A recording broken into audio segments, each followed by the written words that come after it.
نحمده ونصلي ونسلم على رسوله الكريم اما بعد فاعوذ بالله من الشيطان الرجيم بسم الله الرحمن الرحيم وما آتاكم الرسول فخذوه وما نهاكم عنه فانتهوا صدق الله مولانا العظيم وصدق رسوله النبي الأمين الكريم ونحن على ذلك لمن الشاهدين والشاكرين والحمد لله رب العالمين بلغ الأولى بكماله كشف الدجى بجماله حسنت جميع خصاله صلوا عليه وآله یا صاحب الجمال و یا سید البشر من وجهك المنیر لقد نور القمر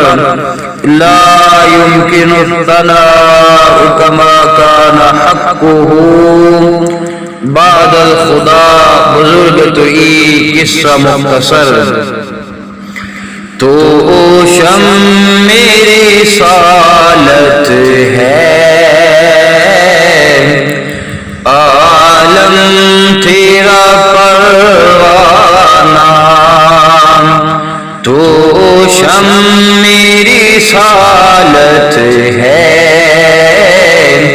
عالم تیرا پروانہ تو ماہ نبوت ہے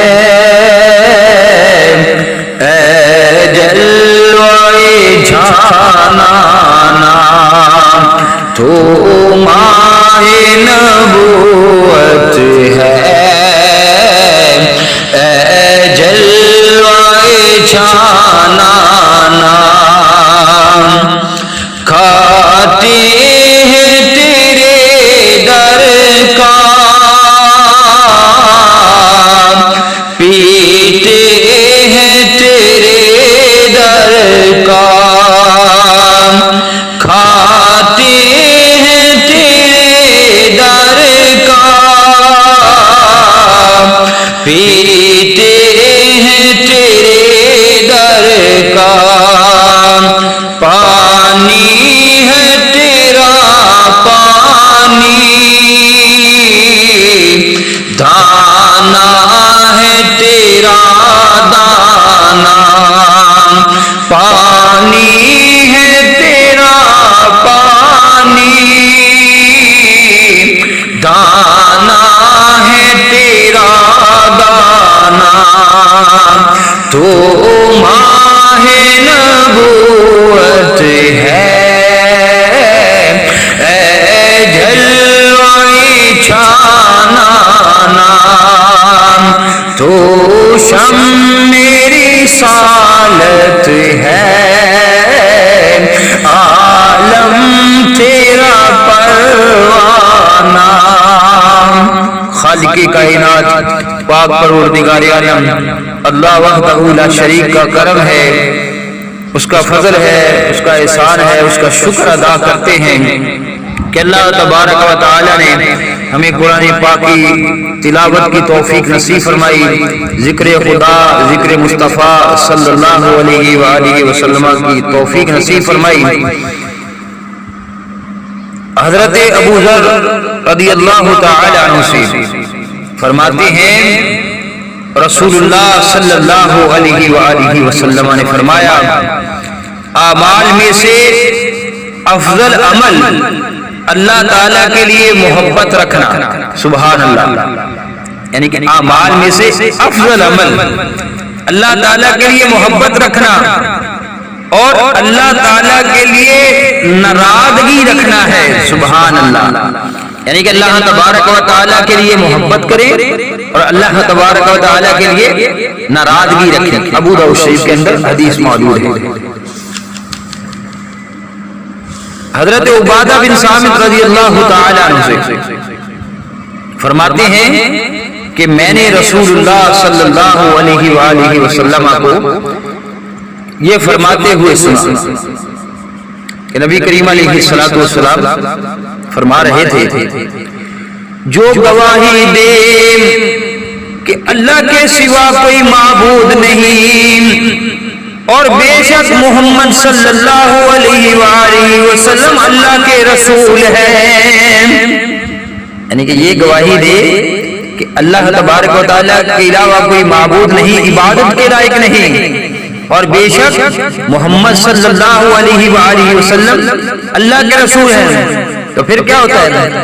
اللہ تعالیٰ اس پر جہنم کی آگ کو حرام کر دیتے ہیں۔ مسلم شریف کے اندر حدیث موجود ہے، یعنی کہ بندہ گواہی دے کہ اللہ تبارک و تعالیٰ کے علاوہ کوئی عبادت کے لائق نہیں، اور بے شک محمد مصطفیٰ صلی اللہ علیہ وآلہ وسلم اللہ کے رسول ہیں، اللہ تعالیٰ جہنم کی آگ حرام کر دیتے ہیں۔ سبحان اللہ۔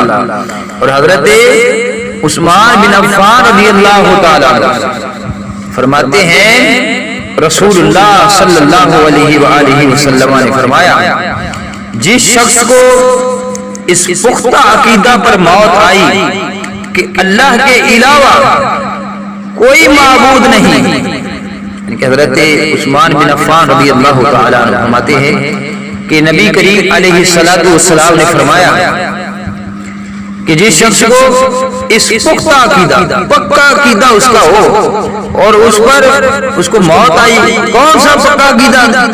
کہ اللہ کے سوا کوئی معبود نہیں، تو نبی کریم علیہ الصلوۃ والسلام نے فرمایا جو بندہ یہ کہے گا اس کا عقیدہ بھی پکا ہوگا اور اس کو اسی حالت میں موت آئے گی تو ہوگا کیا کہ وہ جنت میں داخل ہو جائے گا۔ مسلم شریف کے اندر حدیث موجود ہے۔ سبحان اللہ۔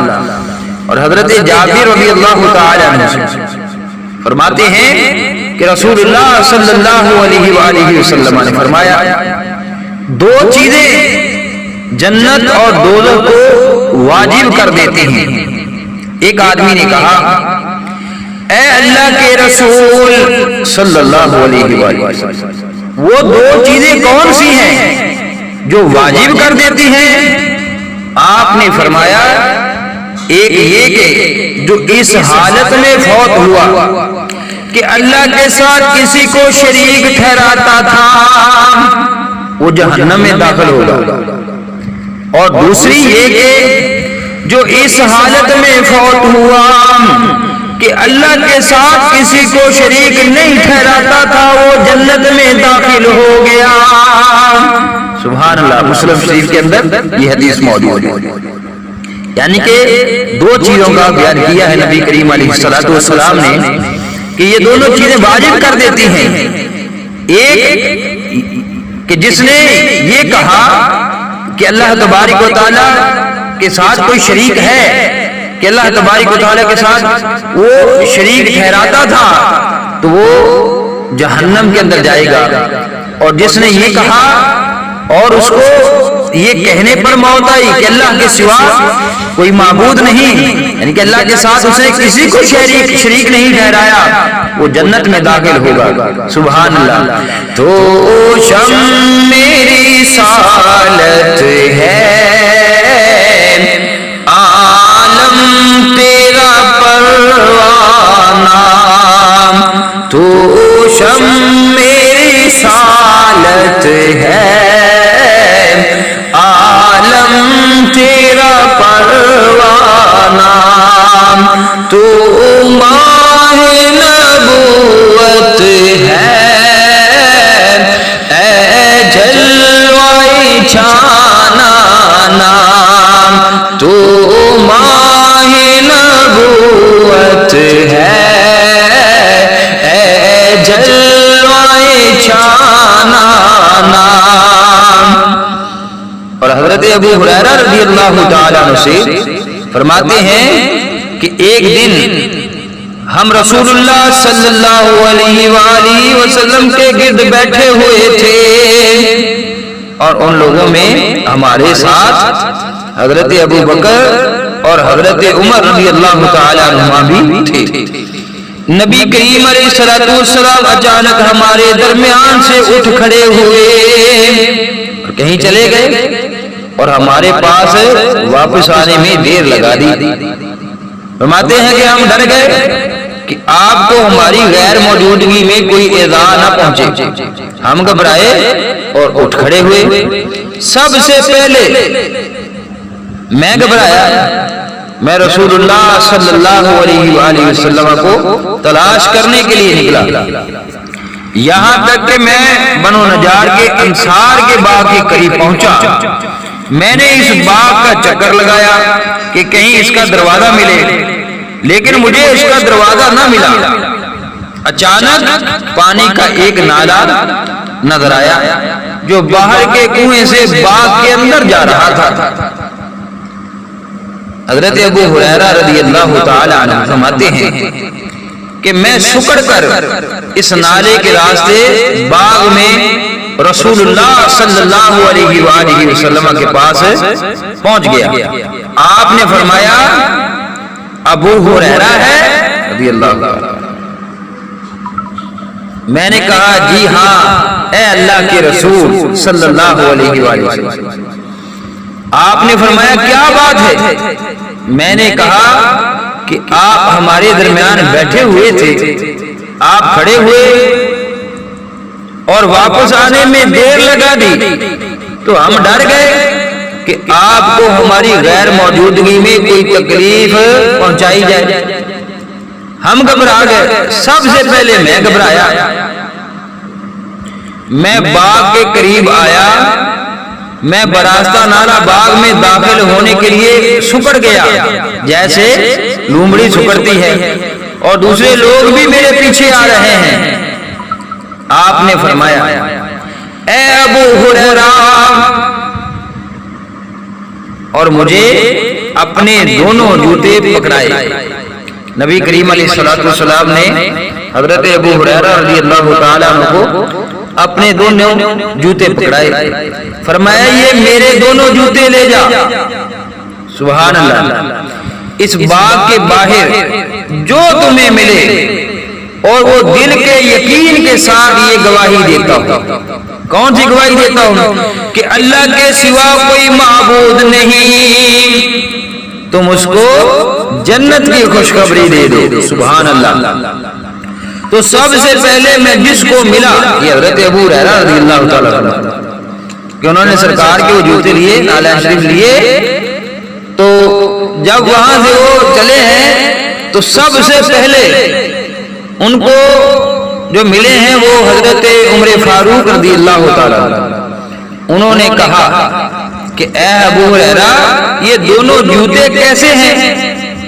میں نے کہا یہ دونوں جوتے رسول اللہ صلی اللہ علیہ وآلہ وسلم کے، آپ نے مجھے یہ دے کر بھیجا ہے۔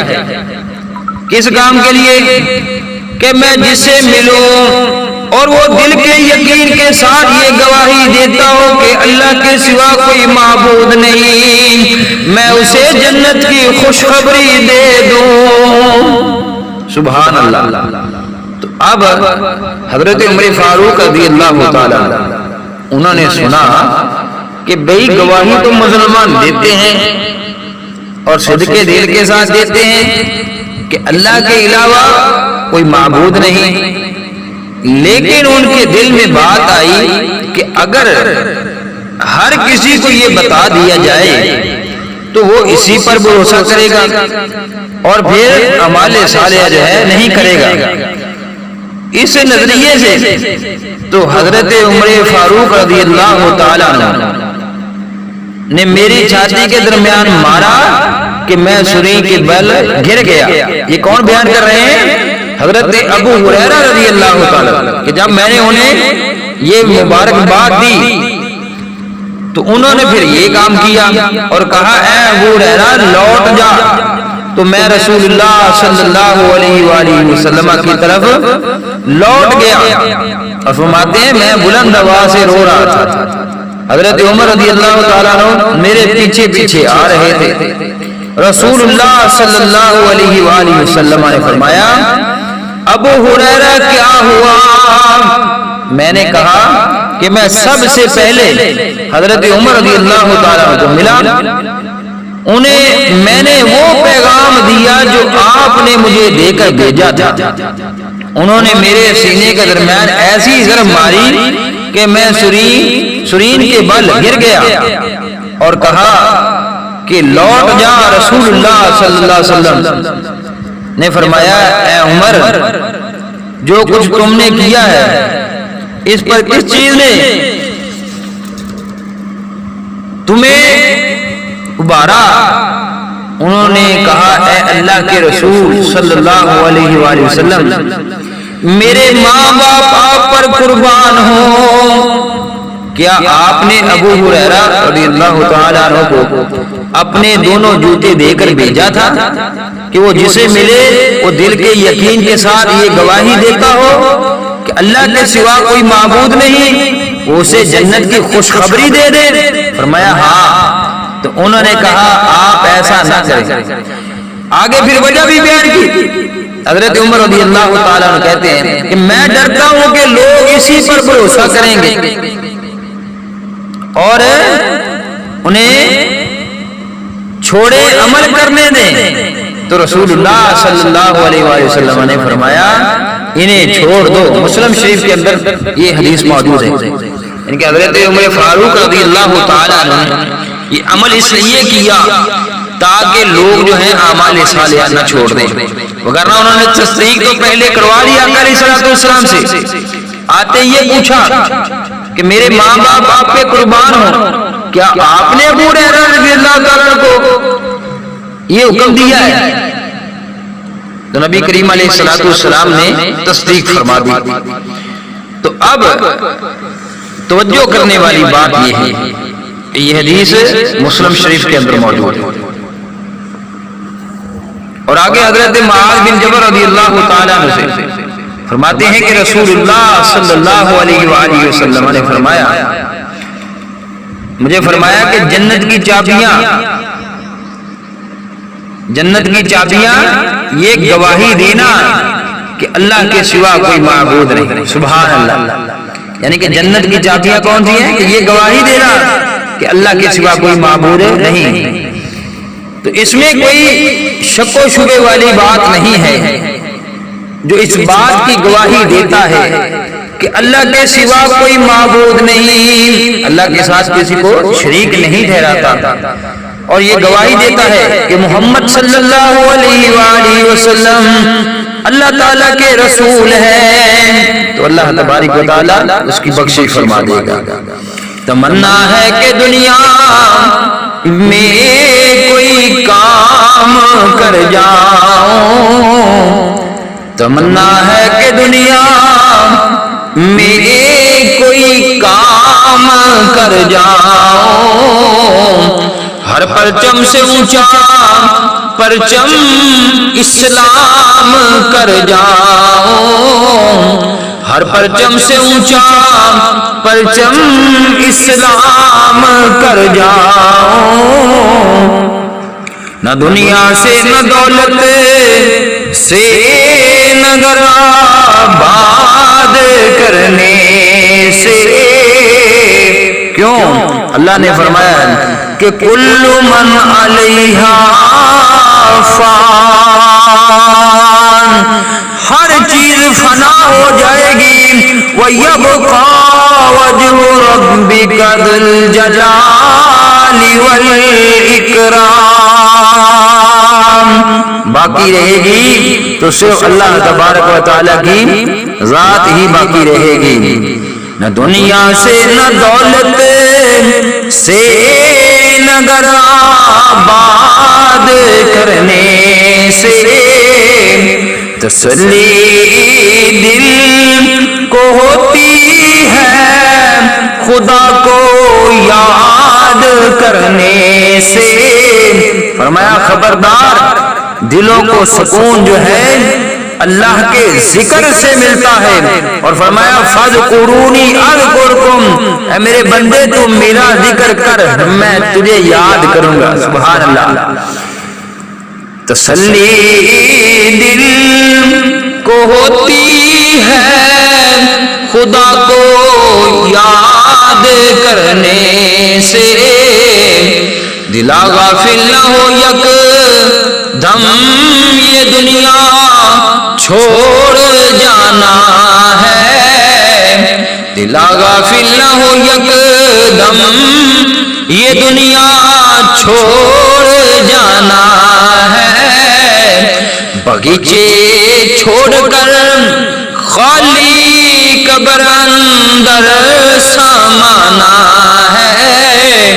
بڑے بڑے بادشاہ آئے، وزیر آئے، سکندر آئے، مال والے آئے، جائیداد والے آئے، بڑے زمینوں والے آئے، کاروبار، لیکن سب کچھ چھوڑ کے یہیں چلے گئے۔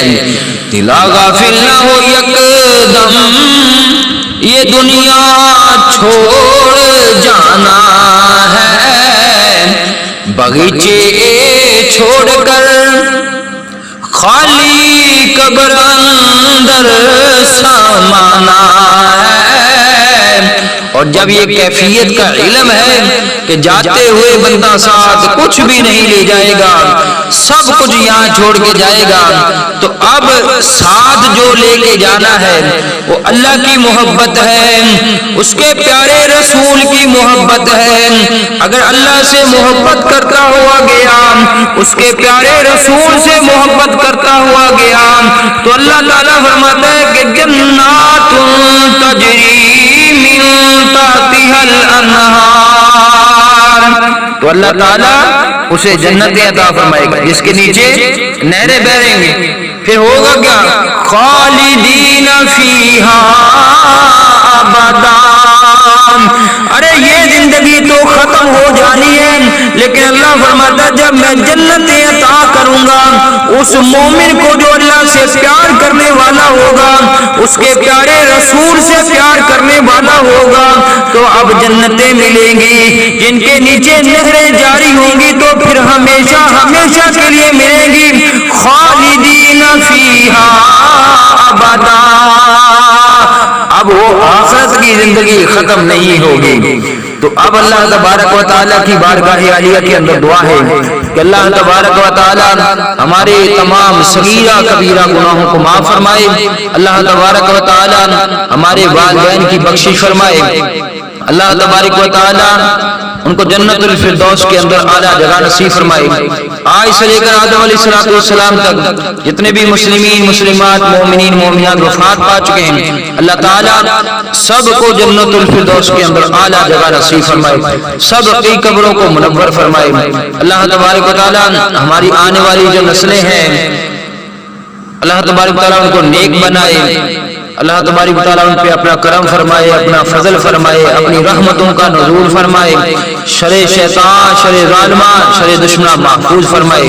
اور ہماری یہ تمنا ہے کہ ہماری آنے والی نسلیں آقا تیرے عشق میں ہی مچلے۔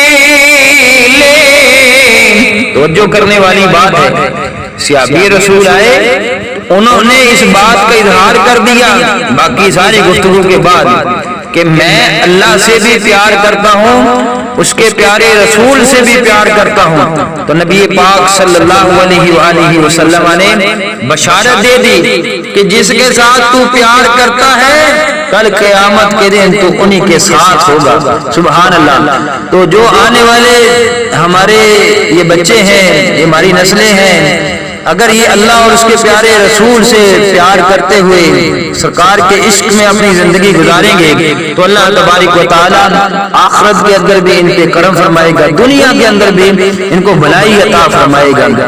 میری آنے والی نسلیں آقا تیرے عشق میں ہی مچلے،